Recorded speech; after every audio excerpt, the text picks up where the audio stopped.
Le président de l'ASN de l'époque, et M. Dorozuc l'a rappelé, avait dès 2013 souligné dans le débat national sur la transition énergétique que le système électrique ne disposait pas des marges nécessaires pour faire face à l'indisponibilité, pour une raison de sûreté générique, d'une dizaine de réacteurs.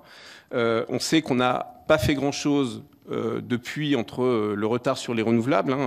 La France est le seul pays à avoir raté son objectif européen en 2020. La faiblesse des actions de maîtrise de la demande et le frein à la fermeture des réacteurs pour diversifier et réduire cette dépendance.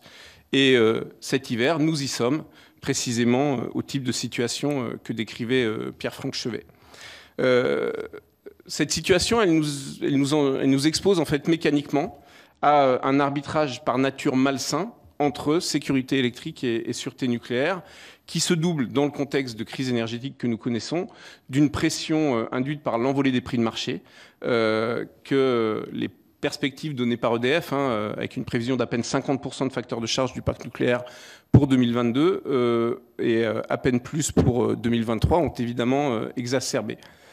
EDF a beaucoup communiqué sur une application volontaire et vertueuse du principe de précaution lorsque les premiers résultats ont conduit au constat rappelé sur Civaux 1 en arrêtant préventivement les 4 réacteurs du palier N4.